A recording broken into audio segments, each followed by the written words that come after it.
ओम नमो भगवते वासुदेवाय।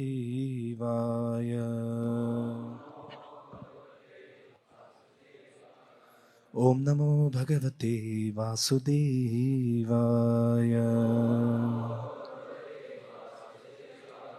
ओम नमो भगवते वासुदेवाय।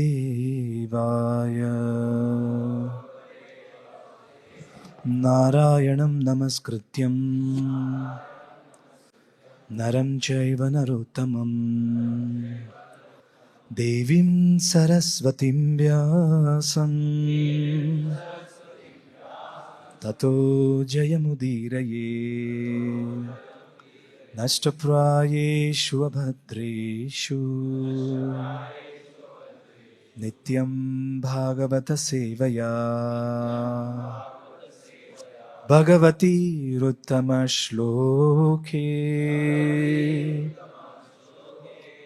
भक्तिर्भवति नैष्टिकी। कृष्णाय वासुदेवाय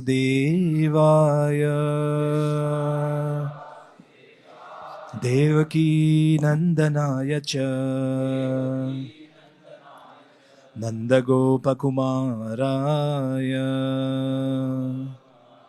गोविंदाय नमो नमः।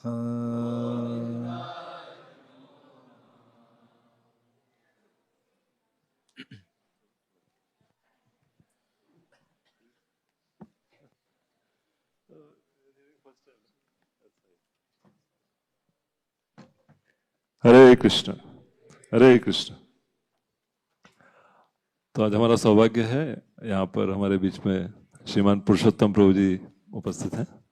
उनका हम हार्दिक स्वागत करना चाहते हैं। श्रीमान पुरुषोत्तम प्रभु राधा गोपीनाथ जी का जो खजाना है उसमें से एक बहुमूल्य रत्न के समान है, क्योंकि पिछले लगभग 20 साल से निरंतर वहाँ पर कई सेवाओं में उन्होंने भाग लिया है और बहुत प्रेम से और सेवा भाव से उन सेवाओं को भगवान को समर्पित किया है। प्रभु जी बाय प्रोफेशन डॉक्टर हैं, अभी वो स्पिरिचुअल डॉक्टर बन गए। 1995 में इस्कॉन के भक्तों से वो मिले थे, कृष्णा कॉन्स्टिट्यूशन से उनका परिचय हुआ था और उसके बाद 2001 में उनकी श्री परम पूज्य राधानाथ स्वामी महाराज से दीक्षा हुई। महाराज जी ने पुरुषोत्तम दास नाम उनको प्रदान किया और 2004 में उन्होंने अपना ग्रेजुएशन कंप्लीट किया और 2005 में उन्होंने निर्धारित किया कि ये जीवन हम श्री श्री राधा गोपीनाथ के चरण कमलों में समर्पित कर देंगे। 2005 में उन्होंने ब्रह्मचर्य आश्रम ज्वाइन कर लिया और उसके पश्चात वो बहुत सारी सेवाएं बहुत सुंदरता से उन्होंने संपन्न की हैं। बहुत बड़ी लिस्ट है, मैं डिटेल में नहीं जाऊंगा, नहीं तो उसमें एक क्लास हो जाएगा। जैसे कि किचन डिपार्टमेंट में वो फूड सेफ्टी टीम लीडर थे और उस समय पर गौरंगपुर की इच्छा थी कि हमको ISO किचन का स्टेटस मिलना चाहिए, तो उसके लिए बहुत डॉक्यूमेंटेशन और बहुत क्वालिटी मेंटेन करना होता है। तो प्रभु जी उसमें बहुत सहायक थे, फूड सेफ्टी टीम लीडिंग और ISO किचन का स्टेटस प्राप्त करने के लिए। उसके बाद उनको DT डिपार्टमेंट में सेवा दी गई, तो वहाँ पर उन्होंने एकदम क्रांतिकारी भाव से सेवा की। भगवान के जो ड्रेसेस होते हैं उनके लिए कई जो बहुत मशहूर डिज़ाइनर इत्यादि होते हैं उनको इन्वॉल्व किया और राधा गोपीनाथ जी के ड्रेसेस में और ड्रेसिंग में दोनों में क्रांति लेकर के आ गए। तो शेड्यूलिंग भी करते थे, ड्रेसिंग भी करते थे, ड्रेस डिजाइनिंग, ड्रेस मेकिंग सभी कुछ करते थे। और साथ साथ जो बड़े फेस्टिवल होते हैं जैसे कि शरद पूर्णिमा है, पुष्याभिषेक है, उसके लिए पूरा ऑल्टर डेकोरेशन और टेम्पल हॉल डेकोरेशन थीमेटिक, तो वो एकदम बहुत हृदयपूर्वक जब सोचते हैं तभी वो विचार आते हैं। तो पूरे कांग्रेगेशन और यूथ ग्रुप को लेकर के कई रातों तक वो डेकोरेशन चलता है राधा गोपीनाथ के टेम्पल हॉल में। विशेष रूप से ये दो फेस्टिवल में बहुत मेजर ड्रेसिंग होता है, पुष्य डेकोरेशन होता है टेम्पल हॉल में पुष्याभिषेक और शरद पूर्णिमा पर। तो उसका पूरा थीम से लेकर के एग्जीक्यूशन तक पूरा उपस्थित रहते हैं, भक्तों को प्रेरणा देकर के बहुत सुंदर डेकोरेशंस करते हैं। और उसके बाद ये जो VTA होता है वैष्णव ट्रेनिंग एकेडमी, जस्ट खत्म हो गया, उसका भी उन्होंने संचालन किया लगभग 10 साल तक, जिसमें न्यू ब्रह्मचारी ट्रेनिंग के लिए लोगों को प्रेरित करते हैं। और जैसे यहाँ पर हमारा सेवा ऑफिस है, वहाँ पर पार्थ डिपार्टमेंट है, तो उसके भी वो इंचार्ज हैं, कैसे लोगों को प्रेरणा दी जाए, लोगों को जोड़ा जाए और उनको डोनेशन देने के लिए प्रेरित किया जाए। साथ साथ में यूथ प्रीचिंग भी करते हैं कई कॉलेजेस में, जैसे grand medical college, Sardar Patel college of engineering etcetera. और साथ में कांग्रेगेशन प्रीचिंग भी अभी कर रहे हैं, जिसमें कि बेलापुर में एक प्रोग्राम लेते हैं, न्यू बॉम्बे बेलापुर में, और साथ में साउथ बॉम्बे में भी प्रीचिंग कर रहे हैं। तो कुछ समय पहले प्रभु जी एक साउथ बॉम्बे के ग्रुप के साथ ही आए थे, तो कम समय मिला था, तो फिर हमारा बात हुआ, प्रभु जी इस वीकेंड पर यहाँ पर हमारे बीच में उपस्थित हैं। तो इस्कॉन में अगर ठीक प्रकार से सेवा करना है तो सही भाव भी चाहिए और थोड़े स्किल्स भी चाहिए। विशेष रूप से स्किल में cooking, singing, deity worship, preaching. Generally ये आदमी को एक भी आता है तो वो भी अच्छा एस्टेब्लिश हो जाता है, लेकिन पुरुषोत्तम प्रभु चारों में एकदम सुपर एक्सपर्ट है। कुकिंग में सुपर एक्सपर्ट है, मेगा किचन का जो कुकिंग होता है उसके टीम के पार्ट है, बहुत प्रेम से कुकिंग करते हैं। कीर्तन के लिए भी बहुत प्रसिद्ध हैं, कीर्तन मेला जहाँ भी होता है, जैसे अभी बैरन, दुबई इत्यादि वगैरह होता है, वहाँ भी इनविटेशन आता है। हमारे यहाँ भी आए थे लास्ट ईयर जब कीर्तन मेला हुआ था। तो सिंगिंग में एक्सपर्ट हैं, कुकिंग में एक्सपर्ट हैं, और डीटी वर्शिप में बहुत प्रेम से डेकोरेशन और ड्रेसिंग और ड्रेस डिजाइनिंग करते हैं। और प्रीचिंग का अभी आप सैंपल देखेंगे थोड़े समय के बाद, प्रीचिंग में भी एक्सपर्ट है। और साथ साथ जब हम एक्सपर्ट हो जाते हैं तो थोड़ा सा अहंकार आने की संभावना रहती है। तो कुछ लोग नम्र होते हैं क्योंकि कुछ एक्टिविटी नहीं रहता है, कुछ एक्सपर्टीज नहीं होता है। कुछ एक्सपर्टीज होता है तो थोड़ा सा लगने लगता है कि हम भी कुछ हैं। लेकिन पुरुषोत्तम प्रभु के ऊपर श्री श्री राधा गोपीनाथ और परम पूज्य राधानाथ महाराज की ऐसी कृपा है कि इतना स्किल होने के बाद, इतना एक्सपर्टीज होने के बाद, इतना कंट्रीब्यूशन होने के बाद भी एकदम meek and gentle and humble, ऐसा एकदम विनम्र भाव से रहते हैं, एकदम डाउन टू अर्थ ग्राउंडेड रहते हैं। तो हमारा सौभाग्य है कि ऐसे वैष्णव का यहाँ पर आगमन हुआ है, हमें उनसे सुनने का अवसर प्राप्त हुआ है। बहुत मेहनत की है प्रभु जी ने क्लास प्रिपेयर करने के लिए, रात को 1 बजे तक प्रिपरेशन कर रहे थे। तो सब ध्यानपूर्वक सुनिए और उसका लाभ लीजिए। आइए हम श्री श्री राधा वृंदावन चंद मंदिर में श्रीमान पुरुषोत्तम प्रभु का हार्दिक स्वागत करते हैं। एक बार जोर से हरे कृष्ण महामंत्र बोलकर, हरे कृष्णा कृष्णा कृष्णा हरे हरे, हरे Ram Ram Ram Hare Hare.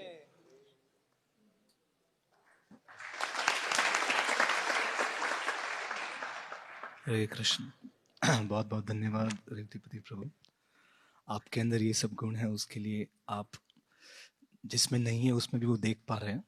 You can see good even in the worst, that's your kindness. तो आज हम श्रीमद् भागवतम के 10वें स्कंद अध्याय 3 श्लोक नंबर 47 से चर्चा करेंगे। ततः च शौरिः भगवत् प्रचोदितः सूतं समादाय स सूतिकागृहात् यदा बहिर्गन्तुम् ईयेष तर्हि अजा या योगमाया अजनी नन्दजायया ततश्च शौरिर्भगवत् प्रचोदितः सूतं समादाय ससूतिकागृहात् यदा बहिर्गन्तुमियेष तर्ह्यजा या योगमाया जनिनन्दजायया ततश्च शौरिर्भगवत् प्रचोदितः सूतं समादाय ससूतिकागृहात् यदा बहिर्गन्तुमियेष तर्ह्यजा या योगमाया जनिनन्दजायया ततश्च शौरिर्भगवत् प्रचोदितः सूतं समादाय ससूतिकागृहात् यदा बहिर्गन्तुमियेष तर्ह्यजा या योगमाया जनिनन्दजायया।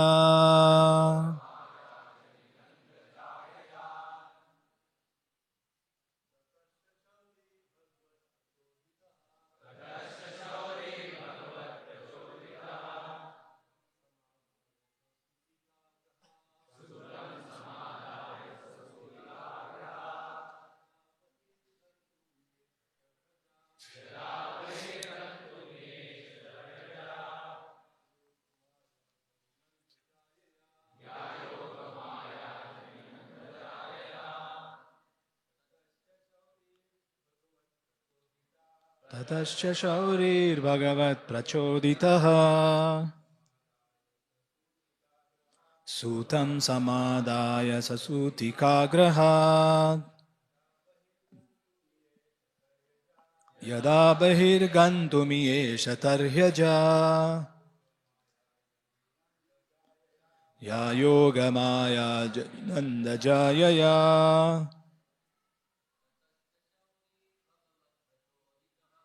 हश्च शौरिर्भगवत्प्रचोदितः सूतं समादाय ससूतिकागृहात् यदा बहिर्गन्तुमियेष तर्ह्यजा या योगमाया माताजी's ततश्च शौरिर्भगवत्प्रचोदितः सूतं समादाय ससूतिकागृहात् यदा बहिर्गन्तुमियेष तर्ह्यजा या योगमाया जनिनन्दजायया ततश्च ततः तत्पश्चात् च निसंदेह शौरिः वसुदेव भगवत प्रचोदितः भगवान से आज्ञा पाकर सूतम अपने पुत्र को समादाय सावधानी से ले जाकर सह उसने सूतिकागृहात् प्रसूति गृह से सौरी से यदा जब बहिर्गंतुम बाहर जाने के लिए येष चाहा तरही तब उस समय अजा न जन्म लेने वाली दिव्य शक्ति या जो योगमाया ने अजनी जन्म लिया नंदजायया नंद महाराज की पत्नी से। Translation and purport by His Divine Grace A.C. Bhaktivedanta Swami Srila Prabhupada। तत्पश्चात भगवान की प्रेरणा से जब वसुदेव नवजात शिशु को सूतिका गृह से ले जाने वाले थे तो बिल्कुल उसी क्षण भगवान की आध्यात्मिक शक्ति योग माया ने महाराज नंद की पत्नी की पुत्री के रूप में जन्म लिया। तात्पर्य, श्रील विश्वनाथ चक्रवर्ती ठाकुर कहते हैं कि कृष्ण एक ही समय देवकी के पुत्र तथा यशोदा के पुत्र के रूप में आत्मशक्ति योग माया के साथ उत्पन्न हुए। देवकी के पुत्र रूप में वे सर्वप्रथम विष्णु रूप में प्रकट हुए और वसुदेव ने अपने पुत्र की पूजा भगवान श्री विष्णु के रूप में की, क्योंकि वे कृष्ण से शुद्ध स्नेह दिखला पाने की स्थिति में नहीं थे। किंतु यशोदा अपने पुत्र कृष्ण को ईश्वर माने बिना ही प्रसन्न रखती थी। यशोदा के पुत्र तथा देवकी के पुत्र कृष्ण में यही अंतर है। हरिवंश के प्रमाण पर विश्वनाथ चक्रवर्ती ने यह व्याख्या की है। ओम अज्ञानतिमिरन्धस्य ज्ञानाञ्जनशलाकया चक्षुरुर्मिलितं येन तस्मै श्रीगुरुवे नमः। श्रीचैतन्यमनोभीष्टं स्थापितं येन भूतले स्वयं रूपकदा मह्यं ददाति स्वपदान्तिकं। वन्दे अहं श्रीगुरो श्रीयुतापदकमलं श्रीगुरुं वैष्णवांश्च श्रीरूपं साग्रजातं सहगणरघुनाथान्वितं तं सजीवं साद्वैतं सावधूतं परिजनसहितं कृष्णचैतन्यदेवं श्रीराधा कृष्णपादान् सहगणललिता श्रीविशाखान्वितांश्च। हे कृष्णा करुणा सिन्धु दीनबन्धु जगत्पते गोपेश गोपिकान्त राधाकान्त नमोस्तुते। तप्त काञ्चन गौरांगी राधे वृंदावनेश्वरी वृषभानुसुते देवी प्रणमामि हरिप्रिये। वाञ्छाकल्पतरुभ्यश्च कृपा सिन्धुभ्य एव च तानां पावनेभ्यो वैष्णवेभ्यो नमो नमः। जय श्री कृष्ण चैतन्य प्रभु नित्यानंद अद्वैत गदाधर श्रीवासदि गौर भक्तवृंद। हरे कृष्णा कृष्णा कृष्णा हरे हरे, हरे राम राम राम हरे हरे। मुखं करोति वाचालं पङ्गुं लङ्घयति गिरिं यत्कृपातमहं वन्दे श्रीगुरुं दीनतारिणं श्रीचैतन्यमीश्वरं परमानन्दमाधवम्। ततश्च शौरिर्भगवत्प्रचोदितः सूतं समादाय सूतिकागृहात् यदा बहिर्गन्तुमीश तर्यजा ययोगमाया जनिनन्दजायया।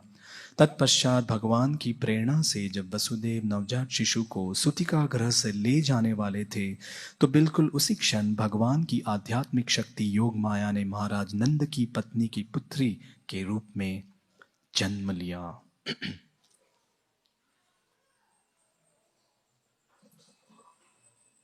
हरे कृष्णा।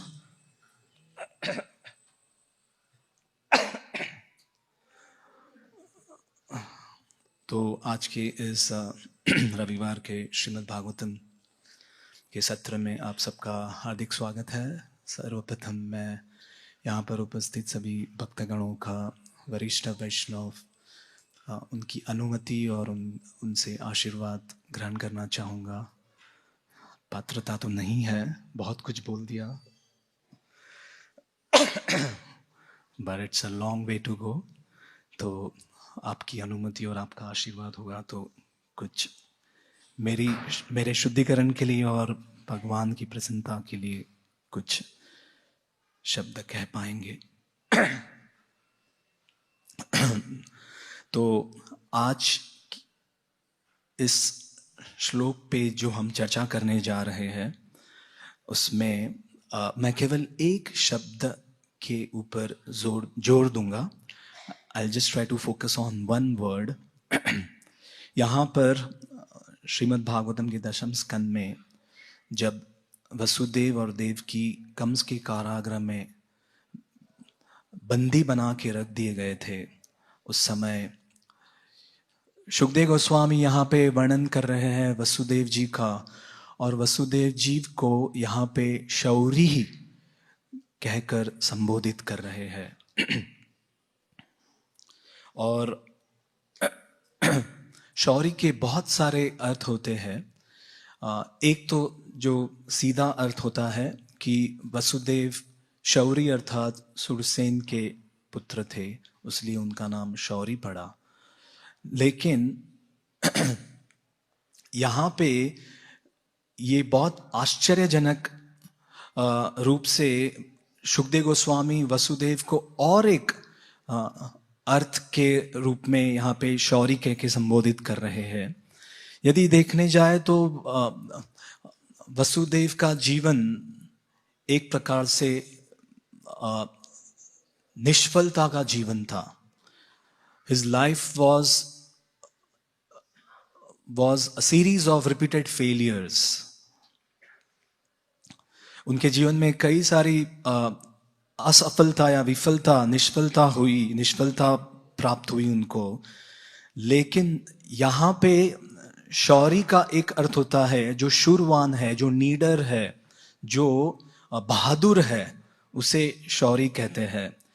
तो भले ही वसुदेव जी का जीवन एक प्रकार से निष्फल रहा, फिर भी शुकदेव गोस्वामी उनको यहाँ पे शौरी कहकर संबोधित कर रहे हैं। क्षत्रिय होने के बावजूद भी वो कंस के अत्याचार पर विजय नहीं पा सके। पति होने के बावजूद भी अपनी पत्नी देवकी की उस समय जब उसे सबसे अधिक जरूरत थी, उनकी पूर्ण रूप से वो सहायता नहीं कर पाए। राजा होने के बावजूद भी ही हैड नो कंट्रोल, पूर्णतया नियंत्रण नहीं था। और पिता होने के रूप में भी वो अपने नन्हे शिशुओं की रक्षा नहीं कर पाए। उन्होंने अपने आंखों से निर्मम रूप से हत्या होते हुए देखी। तो एक प्रकार से देखने जाए, जब व्यक्ति बार बार असफल हो जाता है कोई भी कार्य में, तो अपना आत्मविश्वास और साहस खो बैठता है। It is very easy to lose confidence when we fail again and again. लेकिन वही वसुदेव को जब भगवान श्री कृष्ण ने आदेश दिया कि मुझे आप यहां से, इस कारागृह से लेकर वृंदावन लेके जाइए या गोकुल लेके जाइए, तब वही वसुदेव ने आत्मविश्वास को न खोते हुए भगवान के उन्हीं शब्दों या आदेशों का तुरंत इमीडिएटली पालन किया। तो एक प्रकार से देखने जाए तो वसुदेव के लिए ये जो कार्य था वो असंभव था, क्योंकि कंस ने जिस कारागृह में उनको बंदी बना के रखा था, उस कारागृह से एक प्रकार से बाहर निकल पाना नामुमकिन के समान था। और इतना कुछ असंभव भविष्य प्रैक्टिकली एक प्रकार से होपलेस था। फिर भी वसुदेव ने न ज्यादा सोचते हुए भगवान के इन आदेशों का जब पालन किया और भगवान के इन आदेशों को अपने हृदय में धारण करके भगवान को खुद अपने सिर पे धारण किया। और आचार्यगण बतलाते हैं कि कंस का ये जो कारागृह था उसमें 16 दरवाजे थे। So he had to cross 16 gates and all of them were locked. और उतना ही नहीं, कई आचार्यगण बतलाते हैं कि 16 दरवाजे के बाहर there were 16 lions that were placed. 16 सिंह थे।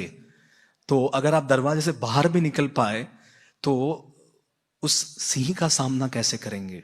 और यदि आपने दरवाजा खोल भी लिया तो ऊपर से बड़ी चट्टानें गिरती थी।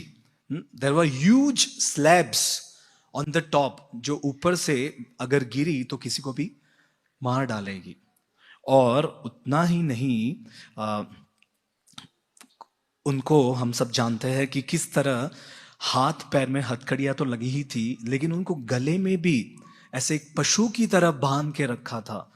तो उनके लिए हिल पाना, वहां से निकल पाना बहुत ही मुश्किल था। और उससे ऊपर यदि वो निकल भी पाए तो उन सबसे बड़ी जिम्मेदारी उनकी ये थी कि कृष्ण को या उस बच्चे को कोई देख ना पाए। और साथ साथ में रात्रि के समय अंधकार में जब उनको यहां से सभी और साथ में उतने सारे पहरेदार भी थे जो सशस्त्र थे शस्त्र के साथ, तो उनको भी पार कर पाना बहुत मुश्किल था। और वो चाहते तो कृष्ण को कह सकते थे कि कृष्ण आप तो यहां पे जब मेरे सामने अवतरित हुए हो तो सभी शस्त्र के साथ ही, चक्र के साथ, गदा के साथ, तो आप ही क्यों नहीं ये सब अपना ही कार्य खुद कर लें। जय श्री वृंदावन चंद्र भगवान की जय, राधा वृंदावन चंद्र भगवान की जय। तो वो चाहते तो भगवान को कह सकते थे कि why don't you serve yourself only, आप खुद की सेवा खुद ही कर लीजिए क्योंकि आप ही सक्षम हो। लेकिन भगवान के भक्त सेवा के लिए निरंतर या भगवान के भक्त सेवा को निरंतर ढूंढते रहते हैं। They are looking for an opportunity to serve.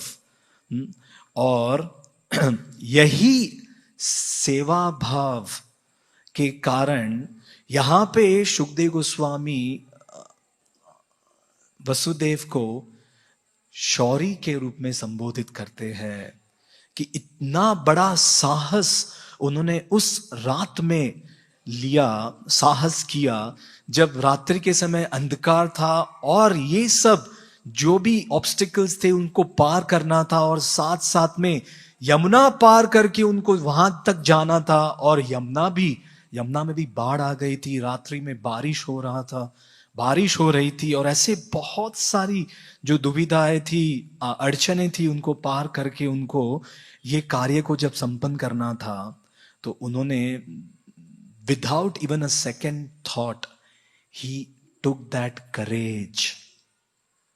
और क्योंकि वसुदेव के अंदर ये साहस या करेज की भावना थी और सेवा भाव, कुछ भी हो जाए मैं इस भगवान की सेवा को छोड़ूंगा नहीं, क्योंकि ये भाव उनके अंदर था, इसीलिए उनको यहां पे शौरी कहकर संबोधित किया गया है। एक प्रकार से यदि हम देखने जाए तो श्रील प्रभुपाद का जीवन भी वसुदेव के जीवन में जो अत्याचार हुआ या जो भी उनके साथ दुर्व्यवहार हुआ, प्रभुपाद जी का भी जीवन एक प्रकार से उन सभी अड़चनों से भरा हुआ था। यदि आप प्रभुपाद लीलामृत पढ़ेंगे तो एक के बाद एक जो प्रभुपाद के जीवन में अड़चने, आपत्तियां या विपत्तियां आई, उनका हम वर्णन उसमें सुन सकते हैं। तो मैं सोच रहा था कि जिस तरह वसुदेव के जीवन में वसुदेव को भी कृष्ण को लेकर यमुना पार करके दूसरी ओर जाना था, उसी तरह प्रभुपाद जी को भी उनके गुरु महाराज के आदेशों को लेकर, कृष्ण के संदेश को लेकर यमुना पार नहीं लेकिन समुद्र पार जाना था। He had to cross the ocean, जो एक प्रकार से उस समय अब तक किसी ने वो कार्य नहीं किया था। No one could dare to take that message across। तो उसीलिए प्रभुपाद के अंदर भी वो गुण था, साहस या बहादुरी का, जो उन्होंने पूरे जीवन भर वो इस एक गुण को हमारे सिख के लिए उन्होंने दर्शाया। उसीलिए आचार्य, जो भी आचार्य होते हैं उनके अंदर ये 4 गुण होते हैं, और यदि हमें उन आचार्यों के पद चिन्हों पर चलना है तो हमें भी उनसे प्रार्थना करनी है कि हमारे अंदर भी ये रंच मात्र यदि गुणों की उत्पत्ति हो जाए तो वो उनकी कृपावश होगी। What are these 4 qualities? First is clarity of vision, स्पष्टता। यहां पे दिखाई नहीं दे रहा है, there is no vision proper। Clarity of vision वो तो बहुत दूर की बात है। They are very clear about their mission. That is the first, clarity, स्पष्टता। Second, conviction, दृढ़ता। They are very convinced। Vasudev ji convinced थे कि मुझे ये सेवा करनी ही है। प्रभुपाद जी कन्विंस्ड थे। ऐसा नहीं कि 1965 में उनको वो कन्विक्शन आया कि मैं अमेरिका जाऊं। उन्होंने बारंबार 1922 से जब उनको ये आदेश मिला, तब से लेकर till the time he was there on this planet, 1977 तक उन्होंने ये कन्विक्शन दर्शाया। That's the second. Third, compassion या कारुण्यता।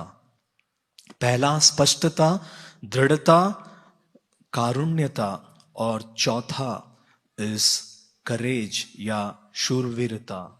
तो ये 4 गुण हमारे आचार्यों में हमने देखे हैं, जिसके कारण एक असंभव चीज को भी वो संभव कर पाए या उपलब्धि को हासिल कर पाए। It was in end of itself a great achievement to have this qualities. तो बाहर की दुनिया में करेज अगर आप टाइप करेंगे तो 6 प्रकार के करेज आपको आर्टिफिशियल इंटेलिजेंस बताएगा। 6 टाइप्स ऑफ करेज। और प्रभुपाद जी के जीवन चरित्र से यदि हम सीखने जाएंगे तो प्रभुपाद के अंदर ये 6 प्रकार के साहस समाविष्ट थे। तो जिस तरह वसुदेव जी ने ये कदम उठाया जो एक प्रकार से नामुमकिन था, लेकिन क्योंकि वो उन्होंने इच्छा प्रकट की सेवा करने की और धीरे धीरे वो असंभव कार्य भी संभव होते गया। उसी तरह प्रभुपाद ने जब अपनी साहस या अपने गुरुवर्य के आदेशों का पालन करने के लिए जब प्रभुपाद ने ये सब कदम उठाए, किस तरह भगवान ने भी उनको साहस के साथ साथ सहायक बनकर things started unfolding practically every moment. तो इस 6 साहसों के ऊपर आज हम चर्चा करेंगे। 6 प्रकार के जो साहस होते हैं। सबसे पहला साहस इज कॉल्ड फिजिकल करेज, जिसे हम कहते हैं शारीरिक साहस। और प्रभुपाद के जीवन में यदि हम देखने जाएं तो शारीरिक साहस का अर्थ क्या होता है? दूसरों के लिए अपनी जान जोखिम में डालना या फिर शारीरिक खतरा या नुकसान का सामना करना। तो ये शारीरिक साहस है। और हम इसमें तो कई उदाहरण यदि मैं आपसे पूछने जाऊंगा तो आप भी you will also come up with many examples of how Prabhupada was physically very courageous. Just 1 या 2 आपके सामने मैं यहां पे मैंने जो भी सुना है, मैंने सुना है, I am just repeating that. एक सरल से सरल जो शारीरिक साहस प्रभुपाद ने दर्शाया। प्रभुपाद मॉन्ट्रियल में थे, तो मॉन्ट्रियल में जब थे प्रभुपाद, तो मॉन्ट्रियल के मंदिर में एक छोटा सा कॉकरोच आ गया। तो कॉकरोच को देख के सब डिवोटीज घबरा गए कि ये उड़ता हुआ कॉकरोच कहां से आ गया। प्रभुपाद ने उसी क्षण तत्क्षण बिना कुछ सोचे उस कॉकरोच को अपने हाथ में लिया और खिड़की खोली और खिड़की के बाहर उस कॉकरोच को फेंकते हुए कहा कि मैं तुम्हें ये पूरी दुनिया दे रहा हूं, अब इस दुनिया का आनंद उठाओ। And Prabhupada just closed the windows silently, didn't tell anything to anyone. अभी आज की तारीख में यदि हमारे सामने कॉकरोच आ जाए तो हम भी शायद डर जाएंगे अचानक से। तो प्रभुपाद वॉज वेरी कूल, मतलब ही वॉज बहुत ही शांत। उनका जो स्वभाव था वो किसी भी चीज से डरते नहीं थे। तो ये तो एक ही उदाहरण हुआ। बद्रीनारायण महाराज बता रहे थे कि शिकागो में एक लेचो पार्क करके है जहां पे बहुत बड़े बड़े घर बनाए गए थे। प्रभुपाद जी मॉर्निंग वॉक में एक बार उस लेचो पार्क के रास्ते से जा रहे थे और उसी समय एक विशाल काय का एक कुत्ता सामने आके प्रभुपाद के सामने आके प्रभुपाद की दिशा में दौड़ने लगा। तो प्रभुपाद के आजू बाजू में इर्द गिर्द में बहुत सारे भक्तगण थे जो मॉर्निंग वॉक में उनके साथ थे। जैसे ही उस कुत्ते को देखा तो सब शिष्य डर गए। तो कुछ लोग 2-3 शिष्यगण तो गाड़ी के पीछे जाके छुप गए। 2 शिष्यगण तो ब्रह्मानंद स्वामी के पीछे जाके छुप गए, क्योंकि ब्रह्मानंद स्वामी का इतना बड़ा शरीर था। So they just hid themselves behind Brahmananda Swami. Prabhupada अकेले रह गए, कोई प्रभुपाद के बाजू में था ही नहीं। प्रभुपाद अकेले रह गए और सभी शिष्यगण देखने लगे अभी प्रभुपाद करेंगे तो क्या करेंगे। तो उस समय प्रभुपाद ने अपनी जो चादर थी उस चादर को अपने कंधे पे डाला और प्रभुपाद के पास वो उनकी केन थी, छड़ी थी। प्रभुपाद जैसे कृष्ण कोई राक्षस को मारते समय कमर पे कैसे वो बांध लेते थे अपना कपड़ा, उसी तरह प्रभुपाद ने उस चादर को अपने कंधे पे डालकर उस केन से उस कुत्ते के सामने जाकर कुत्ते को कह दिया हट, और जैसे ही कुत्ते को कहा हट, कुत्ता एक्चुअली डर के भाग गया। तो शिष्यगण सब देखते ही रह गए और अपना शरीर, जैसे ही वो कार के पीछे छुपे थे, तो जैसे ही बाहर निकले प्रभुपाद के सामने गए, शर्मिंदा हो गए एक प्रकार से कि प्रभुपाद जी आपके सामने हम कुछ कर नहीं पाए। तो प्रभुपाद जी ने कुछ नहीं कहा, आगे बढ़े तो और एक कुत्ता इन सभी शिष्यों के सामने आकर खड़ा हो गया। तो एक सन्यासी थे, सन्यासी ने भी कहा चलो मैं भी कोशिश करता हूं। तो सन्यासी ने उस कुत्ते को कहा हट, जो जैसे ही हट कहा वो कुत्ता और गुस्सा होकर उस सन्यासी के ऊपर आकर चढ़ गया। प्रभुपाद जी हंसने लगे। प्रभुपाद जी ने कहा ये तो एक बहुत बड़ा विज्ञान है जो तुम जानते नहीं। You don't know how to control these dogs because this takes a big science to control. So एक प्रकार से जो उनके नव जवान शिष्यगण एक प्रकार से वो साहस दिखा नहीं पाए। प्रभुपाद एट दैट एज, उस समय उस उम्र में भी he was always very bold and courageous. जयपताका Swami Maharaj बता रहे थे कि एक बार प्रभुपाद अचानक मायापुर पहुंच गए, जब बिल्डिंग्स का कंस्ट्रक्शन चल रहा था, मकान ठीक से बने भी नहीं थे। फिर भी प्रभुपाद ने तीसरे माले पे रहने का निश्चय किया, और उस तीसरे माले पे वहां पे प्लम्बिंग भी ठीक से हुआ नहीं था बाथरूम में, लेकिन फिर भी प्रभुपाद ने कहा कि मैं वहीं पर रहूंगा। और जब एक दिन प्रभुपाद बाथरूम में गए तो अचानक उन्होंने देखा कि उस बाथरूम में एक विषैला सर्प वहां पे बैठा हुआ था। प्रभुपाद, और जैसे ही प्रभुपाद को देखा तो उस सर्प ने, वो सर्प प्रभुपाद की ओर अग्रसर होकर प्रभुपाद को डसने आया।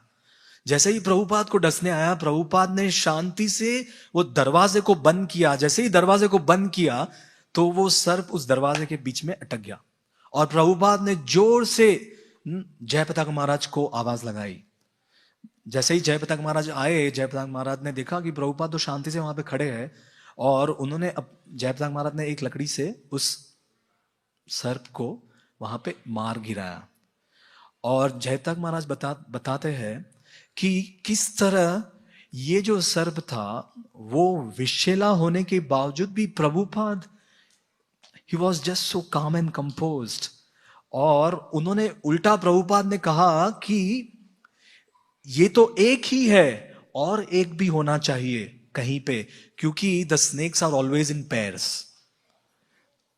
तो सभी डिवोटी ने बहुत ढूंढने की कोशिश की, लेकिन वो मिल नहीं पाया। तो ये थी प्रभुपाद की निडरता, या उनका साहस। और हम तो जानते ही है कि किस तरह उस उम्र में भी प्रभुपाद जी ने, जब शारीरिक स्वास्थ्य न ठीक होते हुए भी, किस तरह प्रभुपाद जी ने ये कदम उठाया और ये साहस दिखलाया। अमेरिका में प्रभुपाद जी जब मॉरिशस में थे, मॉरिशस में लॉन्ग ड्राइव पे गए, और उस लॉन्ग ड्राइव पे जब गए तब एक्चुअली उस कार का एक्सीडेंट हो गया। तो ब्रह्मानंद स्वामी साथ में थे, और उन्होंने प्रभुपाद जी को कैसे करके गाड़ी में से बाहर निकाला, और बाहर निकाल के उनको हॉस्पिटल ले जाना चाहते थे, लेकिन कोई उनको मिल ही नहीं रहा था, क्योंकि गाड़ी उस अवस्था में नहीं थी कि उस गाड़ी को चला कर ले जा सके। तो प्रभुपाद जी फिर भी वहीं पे बैठे थे, और वो गाड़ी ढूंढ रहे थे कोई उनको लिफ्ट दे दे। और बहुत समय के बाद उनको किसी ने लिफ्ट दी, और प्रभुपाद जी को कहा कि मैं आपको अस्पताल लेके जाता हूं। प्रभुपाद जी ने कहा नहीं, I want to go back, मुझे वापस जाना है। प्रभुपाद जी को भी काफी एक प्रकार से चोट पहुंची, लेकिन प्रभुपाद जी केवल, वो भागवतम का एक श्लोक है ना, आसन्न अपि क्लेशदा करके कोई श्लोक है, तो प्रभुपाद जी उसका बारंबार उच्चारण कर रहे थे। किस तरह ये भौतिक जगत केवल क्लेशमय है, तो he was always very calm, कोई भी चीज से वो डरते नहीं थे। तो ऐसे यदि मैं आपको पूछूंगा, you will also come up with many examples, समय का अभाव है। तो ये सबसे पहला साहस प्रभुपाद जी ने दर्शाया, और वो है फिजिकल करेज और शारीरिक साहस। दूसरे साहस को कहते हैं सोशल करेज और सामाजिक साहस। ये सामाजिक साहस क्या है? टू बिलीव इन योरसेल्फ, अपने आप में पूर्णतया विश्वास रखना, भले ही समाज में आपके बिलीफ सिस्टम को स्वीकार किया जाए या ना जाए, whether people accept your belief system or not, फिर भी you are very convinced। समाज के खिलाफ, समाज में जो भी कुछ चल रहा है, जो भी कुछ समाज की जो भी कुछ थियरीज है, फिलॉसफी है, उनके सामने खड़ा रहकर उनके विरोध में आवाज उठानी, that is called as social courage. आप भी सोच सकते हो प्रभुपाद ने किस तरह सामाजिक साहस को दर्शाया। ऐसे बहुत सारे उदाहरण, मैं तो केवल आपके सामने एक या दो प्रस्तुत करूंगा। एक, प्रभुपाद जी एक बार इश्तहार पढ़ रहे थे, he was looking at the newspaper, और न्यूज़पेपर में सबसे पहले ही पन्ने पे उन्होंने देखा कि इश्तहार था, there was an advertisement in the newspaper, moon landing के ऊपर। हम सब जानते हैं प्रभुपाद जी किस तरह, ही वॉज फर्मली कन्विंस्ड कि man never landed on moon. तो प्रभुपाद जी ने जब ये देखा अखबार में, तो उस जो इंफॉर्मेशन थी उसका शीर्षक था, मनुष्य के लिए एक छोटा कदम, मानवता के लिए एक बड़ा कदम। तो ये इतना बड़ा हेडलाइंस था, प्रभुपाद जी ने तुरंत उसको अनदेखा कर दिया, और चौथा पांचवा पन्ने, प्रभुपाद पन्ने पलटते गए और पांचवें पन्ने पे पहुंचे। तो जब पांचवें पन्ने पे पहुंचे तब वहां पे एक आर्टिकल था, वो आर्टिकल में क्या लिखा था, किस तरह अंतरिक्ष कार्यक्रम के लिए टैक्स में वृद्धि हो रही है। The government is taking more and more tax for going to moon. तो प्रभुपाद जी ने कहा उस समय, यही उनका असली काम है, किस तरह मासूम या भोली भाली जनता से कर वसूल करना। और प्रभुपाद ने कहा कि ये चांद पर जाना तो एक केवल बहाना या तो दिखावा है। तो प्रभुपाद वॉज डैम श्योर, चाहे लोग माने न माने। उनके एक शिष्य थे जिनका नाम था पुरुषोत्तम, बहुत लंबी कहानी है। प्रभुपाद जी मसाज ले रहे थे और वहां पे टेलीविजन में ये मून लैंडिंग एक्सपीडिशन चल रहा है लाइव, और प्रभुपाद जी ने कहा, सामने प्रत्यक्ष सब दिख रहा है। प्रभुपाद जी ने कहा, this is hoax, they never landed on moon. तो उनके ये जो शिष्य थे उनको ये डाइजेस्ट ही नहीं हुआ, और उस कारण से वो एक्चुअली प्रभुपाद जी को छोड़ के चले गए। और जब प्रभुपाद जी को छोड़ के जा रहे थे तो प्रभुपाद जी के सामने जाके कहा, मेरे पास पैसे नहीं है, मुझे आप पैसे दीजिए। प्रभुपाद जी ने उनको पैसे भी दिए, बोले जाओ। He never changed, he never fumbled, because he believed in truth. तो ये एक उदाहरण है। ये तो बहुत ही सुंदर उदाहरण है। प्रभुपाद जी हमारे भारत में यतोमत ततोपथ, फिर दरिद्र नारायण, ऐसी बहुत सारी फिलॉसफी जो उस समय भी प्रचलित थी। प्रभुपाद जी एक बार मॉर्निंग वॉक में जा रहे थे तो ये इसके ऊपर चर्चा कर रहे थे, और प्रभुपाद जी बता रहे थे कि किस तरह ये लोग कह रहे हैं कि भगवान नारायण की सेवा मत कीजिए, केवल गरीबों की सेवा कीजिए, क्योंकि गरीब के अंदर ही दरिद्रों के अंदर ही नारायण उपस्थित है। तो प्रभुपाद जी ने आर्गुमेंट किया कि यदि गरीबों के अंदर नारायण है तो क्या अमीरों के अंदर नारायण नहीं है? प्रभुपाद जी ने आगे कहा कि नारायण यदि एक आदमी में है तो वो मुर्गी में भी है। मैं डिटेल में नहीं जाऊंगा। और प्रभुपाद जी कहते हैं कि हम ये नहीं कहते कि गरीबों की सेवा मत कीजिए, लेकिन ये कहना कि भगवान श्री नारायण का आश्रय नहीं लेना, ये बहुत बड़ी उनकी गलतफहमी है। तो प्रभुपाद जी जब ये कह रहे थे तो वहां पे एक मिस्टर शाह करके बहुत एक बड़े जेंटलमैन थे, वो वहां पे उपस्थित थे। तो उनसे रहा नहीं गया, तो उन्होंने वो एकदम गुस्सा होकर प्रभुपाद जी के सामने बोले, आप कैसे साधु हो? एवरी टाइम, हर समय आप दूसरों की आलोचना और निंदा करते रहते हो। अरे जिसकी निंदा कर रहे हो वो भी अच्छा आदमी तो है। तो उनके प्रभुपाद की जितने शिष्य थे वो एकदम हड़बड़ा गए। वो बोले, हाउ कैन ही डेयर, इनकी ये जरूरत। तो वो मिस्टर शाह को थोड़ा साइड ट्रैक करने वाले थे। प्रभुपाद जी ने कहा, नहीं, बोलने दो उनको। फिर जब उनका बोलना हो गया, प्रभुपाद जी ने कहा, अब मैं बोलूं? तब प्रभुपाद ने कहा, देखिए, मैं ये जो भी कुछ बोल रहा हूं ये मेरे शब्द नहीं है, मैं तो केवल कृष्ण के शब्द को दोहरा रहा हूं, जहां कृष्ण कह रहे हैं, नमाम दुष्कृति नो मूढ़ा प्रपद्यन्ते नराधमा। तो प्रभुपाद जी ने ये श्लोक सुनाया और प्रभुपाद जी ने कहा कि हमको उस व्यक्ति से कोई तकरार नहीं है, we have nothing against that person, लेकिन मैं मेरे शिष्यों को यह सिखाना चाहता हूं कि उनकी फिलॉसफी का आप मूल्यांकन या आंकलन कैसे करें। I am teaching them how to evaluate their philosophy, simple. जैसे ही वो मिस्टर शाह ने सुना, वो पिघल गए।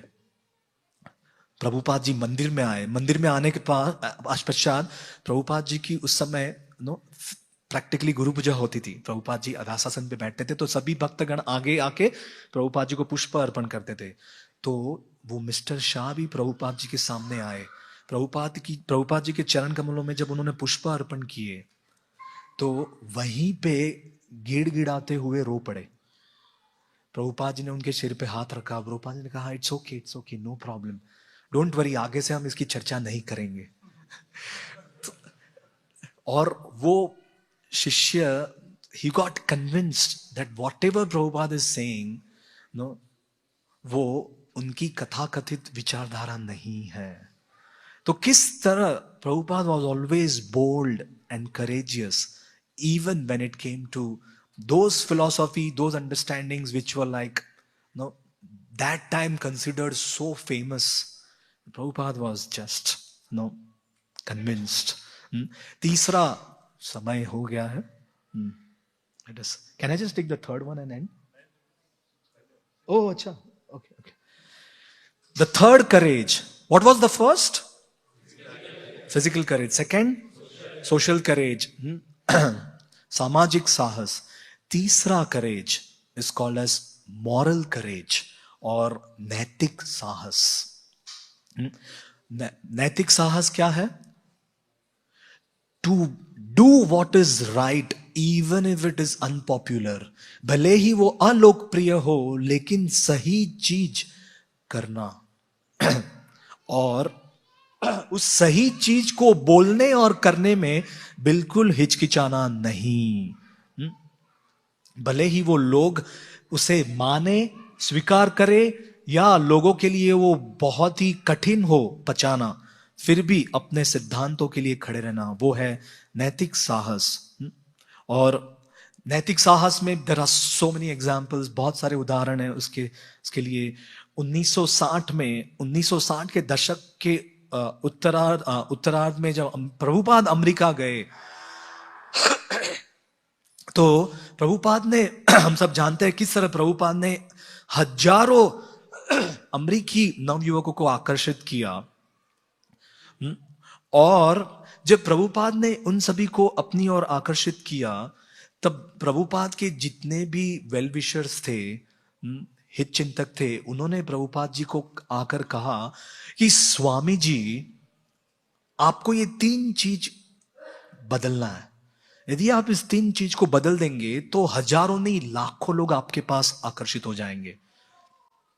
उनको कहा कि आपके ये जो 4 नियम है ना, वो किसी के पल्ले पड़ते नहीं है। तो ये सिद्धांत को थोड़ा वाटर डाउन कर दीजिए, थोड़ा कॉम्प्रोमाइज कर दीजिए। सेकंड, आप ये जो सबको कहते हैं ना जप कीजिए जप कीजिए, और आप सबको कहते हैं ये पारंपरिक वेशभूषा है, उसको थोड़ा आप कॉम्प्रोमाइज कर दीजिए। और तीसरा, ये आप धर्म के बारे में ज्यादा चर्चा मत कीजिए। आप फिलॉसॉफी बोले ये फिलॉसॉफी है, ये धर्म, ये दर्शन शास्त्र है, उसके ऊपर आप ज्यादा जोर दीजिए। प्रभुपाद जी ने जैसे ही सुना, प्रभुपाद जी ने कहा कि मैं इससे कभी भी समझौता नहीं करूंगा, आई विल नेवर कॉम्प्रोमाइज। और प्रभुपाद ने कहा यदि मैं इस संदेश को कमजोर कर दूं तो उसका कोई असर नहीं होगा। That's why Prabhupada said purity is the force. तो प्रभुपाद जी ने कहा मैं इन लोगों की चापलूसी करने नहीं आया, लेकिन मेरा केवल एक ही उद्देश्य है, कृष्ण देने आया हूं मैं। एक बहुत ही इससे ही कनेक्टेड एक बहुत अच्छा उदाहरण, एक अच्छा प्रसंग है। अमेरिका में उस समय जब प्रभुपाद छोटे से स्टोर फ्रंट में कीर्तन करते थे, तो उस समय एक फग्स नाम का एक बहुत बड़ा म्यूजिकल बैंड था। तो उस शाम को जब प्रभुपाद कीर्तन करने वाले थे, तो प्रभुपाद के शिष्यों ने कहा कि यदि आज प्रभुपाद केवल कीर्तन करे और लेक्चर ना दे तो ये लोग जो है, ये लोग आकर्षित हो जाएंगे और ये लोग आके अपना भी म्यूजिकल बैंड प्रैक्टिस करते रहेंगे प्रभुपाद जब कीर्तन करेंगे। तो प्रभुपाद, ये लोग सोचते थे कि Prabhupada should not give a heavy talk. बस प्रभुपाद को केवल एक चीज के ऊपर नहीं बोलना है, इंद्रिय तृप्ति के खिलाफ नहीं बोलना है। That was the only thing they were thinking, बस। और प्रभुपाद जी जैसे आए, प्रभुपाद जी ने कीर्तन शुरू किया, काफी समय तक कीर्तन किया। तो ये जितने भी बैंड वाले म्यूजिशियंस थे, सभी उस कीर्तन में जोर शोर से शामिल हो गए, मग्न हो गए। लेकिन उसके बाद जो प्रभुपाद ने प्रवचन दिया, वो केवल ही वॉज कटिंग। तो जैसे ही प्रभुपाद जी ने लेक्चर शुरू किया, वो जो म्यूजिकल बैंड के जितने भी लोग थे वो सब उठ के चले गए। जैसे ही उठ के चले गए, सभी प्रभुपाद के शिष्य हताश हो गए, लॉस्ट इट। लेक्चर के बाद प्रभुपाद जी को जाके मिले उनके शिष्य। प्रभुपाद जी को कहा, Prabhupada Swami ji, this is not the right strategy, this is not the right strategy. अगर आप अमेरिका में ही अमेरिकी लोग को आकर ये कहो कि इंद्रिय तृप्ति नहीं करनी है, it is just like telling someone to fast when everyone around is feasting. लोगों को यह कहना कि आप उपवास कीजिए जब आजू बाजू में सब लोग मस्त दावत का आनंद ले रहे हैं। प्रभुपाद जी ने उस समय उनको कहा, मैं यहां पे अमरीकी को खुश करने नहीं आया हूं। I have not come to flatter Americans, I have come here to please Krishna. अगर कृष्ण मुझसे प्रसन्न हो गए, यही मेरे जीवन की सफलता है। तो उन्होंने प्रिंसिपल, सिद्धांतों पे कभी समझौता नहीं किया। तो बहुत सारे डिवोटीज नाइट क्लब्स में जाते थे प्रचार करने के लिए, और साथ साथ में वहां पे नाइट क्लब में जाके जब वहां पे म्यूजिक चलता था तो कीर्तन शुरू कर देते थे। तो यमुना देवी ने प्रभुपाद जी को जाके कहा कि ये लोग नाइट क्लब्स में तो जा रहे हैं, लेकिन इनकी भी चेतना परिवर्तित हो रही है। तो प्रभुपाद जी ने बहुत प्रेम से उनको समझाया कि ये जो नाइट क्लब है ना, ये भक्तों के लिए और खास करके ब्रह्मचारियों के लिए अनुकूल जगह नहीं है।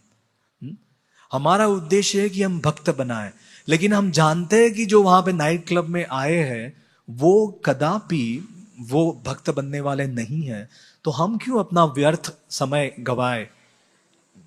उससे अच्छा ये है कि आप उनको मंदिर में बुला के आप उनको प्रचार कीजिए। प्रभुपाद जी मॉरिशस में थे, मॉरिशस के प्रधानमंत्री को मिलने वाले थे जिनका नाम था रा गुलाम, लेकिन कुछ कारणवश वो प्रधानमंत्री बिजी हो गए, तो प्रभुपाद जी को एक लिमोजिन दे दी, बोले कि आप मॉरिशस घूम के आइए। तो उस समय ब्रह्मानंद स्वामी कुछ इंटरनेशनल कॉल करने के लिए किसी के घर पे गए, और जब घर पे गए तो उन्होंने देखा कि वही प्रधानमंत्री एक चिकन प्रोसेसिंग यूनिट का उद्घाटन कर रहा है। तो ब्रह्मानंद स्वामी ने जाके प्रभुपाद जी से कहा, प्रभुपाद जी ने पूछा क्या आप मुझे इनसे ही मिलाने वाले थे? बोले हाँ। प्रभुपाद जी ने कहा क्या ये व्यक्ति हिंदू है? बोले हाँ। प्रभुपाद जी ने कहा तो फिर मैं कदापि इनसे मिल ही नहीं सकता। प्रभुपाद जी खास आए थे मॉरिशस प्रधानमंत्री को मिलने के लिए, but he new this is against moral principles. He did not meet. He just left that place. He was really strong. तो ऐसे कई उदाहरण हैं। चौथा साहस उसे कहते हैं emotional courage. What was the first? Physical. Second, social. Third, moral. Fourth is भावनात्मक या तो फिर इमोशनल करेज। इमोशनल करेज का अर्थ क्या होता है? हमारे साथ यदि कुछ बुरा भी हो तो उसे भी स्वीकार करना सीखना चाहिए, और यदि अच्छी चीज भी हो रही है हमारे साथ तो कोई भी हमारे साथ कोई अच्छी चीज कर रहा है तो उससे लगाव नहीं रखना।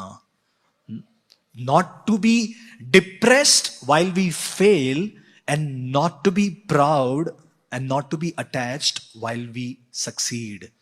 और हम देख सकते हैं प्रभुपाद के अंदर भी ये इमोशनल रेजिलियंस था, करेज थी। प्रभुपाद जी ने बहुत बार ये कहा कि माया देवी ने मेरी 2 बार परीक्षा ली। एक बार जब मुझसे सब कुछ छीन लिया गया। प्रभुपाद जी जब भारत में थे उनकी फार्मास्यूटिकल कंपनी में आग लग गई, बहुत नुकसान हो गया। लीग ऑफ डिवोटीज बनाई झांसी में, वो भी उनमें सफलता, वहां पे भी सफलता नहीं मिली। प्रभुपाद जी ने कहा जब पहली बार माया ने मेरी बहुत कड़ी परीक्षा ली जब मुझसे सब कुछ छीन लिया गया, और दूसरी बार माया देवी ने मेरी परीक्षा ली जब मुझे भगवान ने सब कुछ दे दिया। When I got everything, that was the test. When everything was taken away, that was the test. तो हम देखते हैं किस प्रकार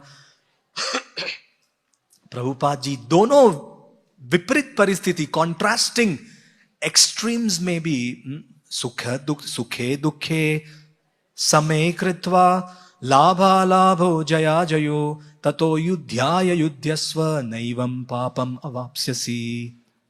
प्रभुपाद जी के अंदर वो स्थिरता थी, शूरता थी, जिसके माध्यम से वो अपने इमोशंस को बैलेंस कर पाए even in the mids of those extremes. Prabhupada ji, Govinda Dasi Mata जी लिखती है कि प्रभुपाद जी को जब भारत से अमेरिका जाना था तो बहुत लोगों ने भारत में ही उनको एक प्रकार से हतोत्साहित कर दिया। स्वामी जी आप वहां जाके क्या करेंगे, आप मर जाएंगे, वहां पे केवल अमेरिकी लोग केवल मांस खाते हैं, आपको कुछ नहीं मिलेगा खाने के लिए। तो गोविंद दासी माता जी लिखती है कि किस तरह प्रभुपाद जी ने उनको ये सब बताया कि मैं जब अमेरिका आने वाला था तो बहुत लोग मुझे ये कह रहे थे कि मुझे ये सब करना पड़ेगा, मुझे ये नहीं मिलेगा, वो नहीं मिलेगा, लेकिन मैंने उन लोगों से कह दिया कि यदि मुझे खाना भी नहीं मिला ना फिर भी मैं प्रचार करने जाऊंगा। प्रभुपाद जी ने कहा मुझे थोड़ा सा ब्रेड और आलू भी मिल गया ना तो मैं अपना जीवन यापन कर लूंगा। तो प्रभुपाद जी ये सब गोविंददासी माता जी को बता रहे हैं, और प्रभुपाद जी कह रहे हैं कि देखिए, एक एक्सट्रीम से मुझे दूसरी एक्सट्रीम का अनुभव हो रहा है कि आप सब, मैं सोच रहा था कि मुझे एक आलू और चपाती या ब्रेड भी नहीं मिलेगा, लेकिन भगवान की कृपा देखिए, मुझे आज आप लोग अमरीकी लोग दाल चावल सब्जी रोटी सीख के, आपको आता नहीं था, आपने सीख लिया और आप मेरे लिए दाल चावल सब्जी रोटी बना रहे हो। तो ये तो भगवान की कितनी बड़ी अनुकंपा है। तो किस तरह Prabhupada could manage the extremes. This is called as emotional courage, where you learn to balance and stay strong. और आखिर में, Prabhu time is up, we have 3 minutes। Okay okay. The पांचवा जो साहस है उसे कहते हैं बौद्धिक साहस या इंटेलेक्चुअल करेज। इंटेलेक्चुअल करेज अर्थात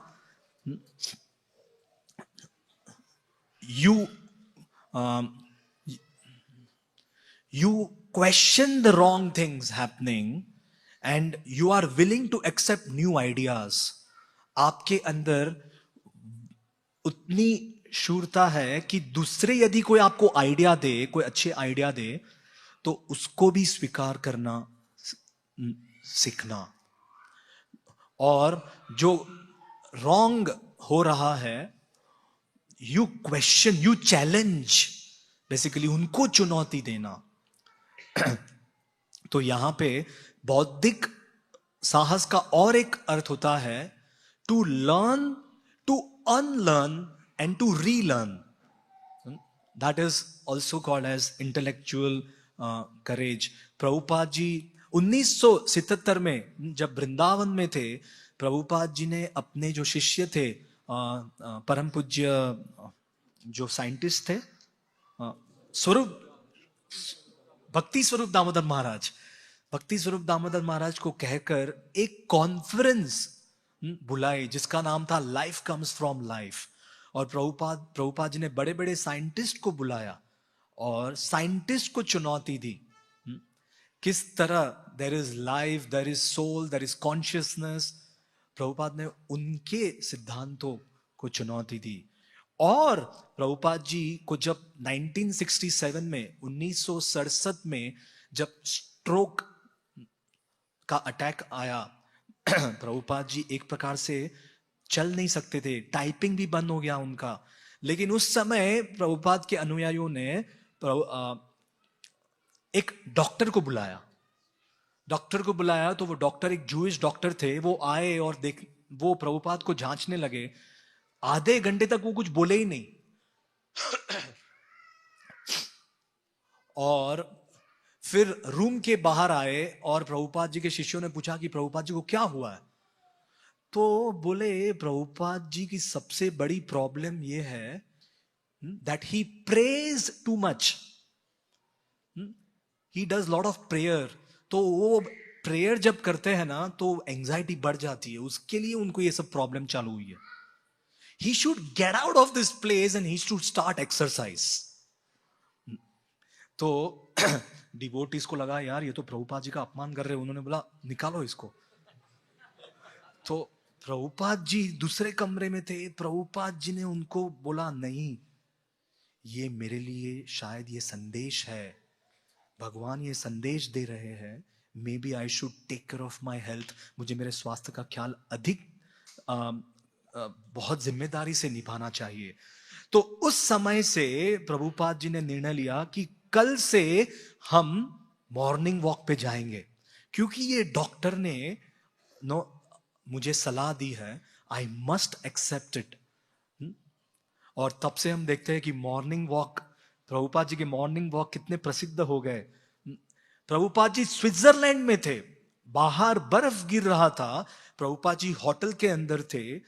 डिवोटीज उठे ही नहीं सुबह सुबह इतनी ठंड में, लेकिन प्रभुपाद जी जानते थे कि बाहर नहीं जा सकता, मॉर्निंग वॉक के लिए। फिर भी प्रभुपाद उठे और वो जो होटल का जो कॉरिडोर था उसमें प्रभुपाद जी ने अपना मॉर्निंग वॉक संपन्न किया।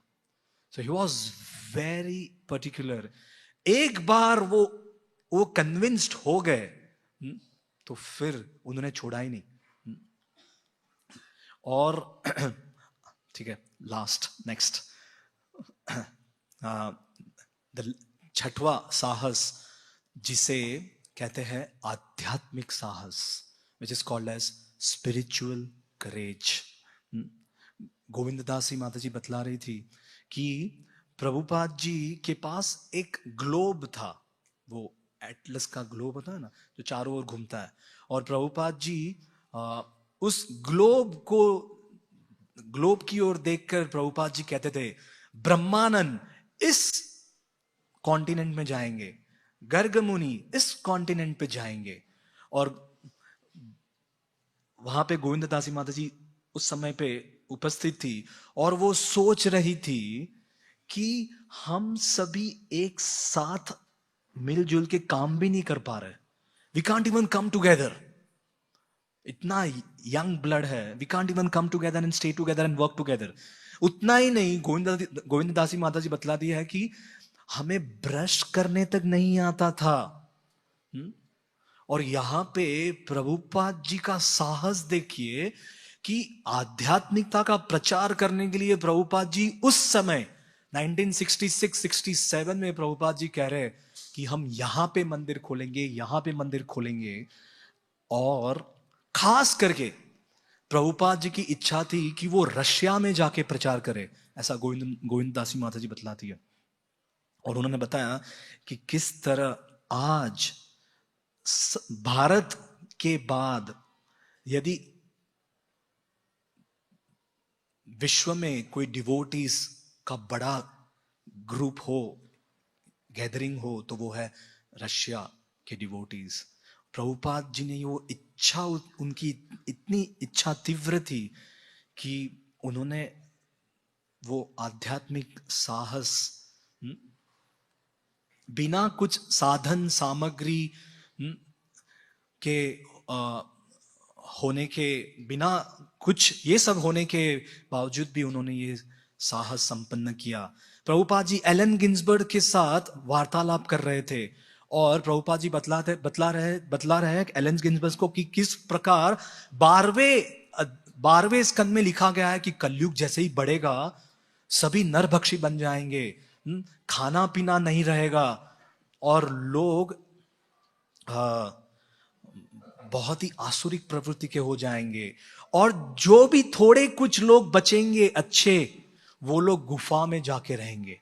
तो एलन गिन्सबर्ग ने प्रभुपाद से प्रश्न पूछा, स्वामी जी यदि आप कह रहे हैं कि थोड़े लोग जो है वो गुफा में जाके रहेंगे, तो आपके शिष्य क्या करेंगे उस समय? आपके शिष्य भी क्या गुफा में जाके रहेंगे?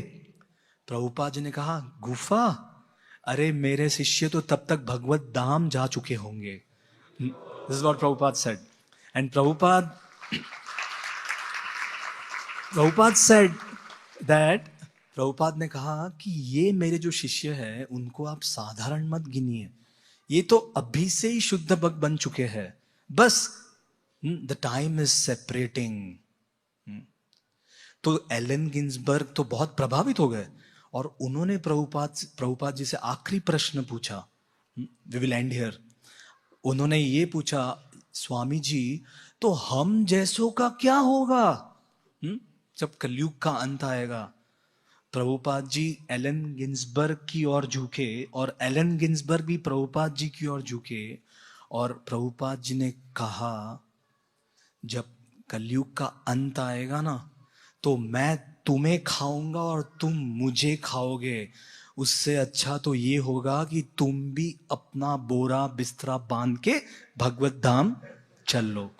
तो this was the conviction, this was the spiritual courage. ये प्रभुपाद जी के अंदर वो कन्विक्शन और साहस था जिसके माध्यम से आज हमें भी वो एक उसमें से प्रेरणा मिल रही है कि हम भी चाहे होप अगेंस्ट होप, डिफिकल्टीज, चुनौतियां, चैलेंजेस आए, फिर भी हम अपनी भक्ति बरकरार रखें। बहुत बहुत धन्यवाद। हरे कृष्णा। क्षमा चाहता हूँ, I just went too much overboard. Srila Prabhupada की, ग्रंथराज श्रीमद् भागवतम की जय।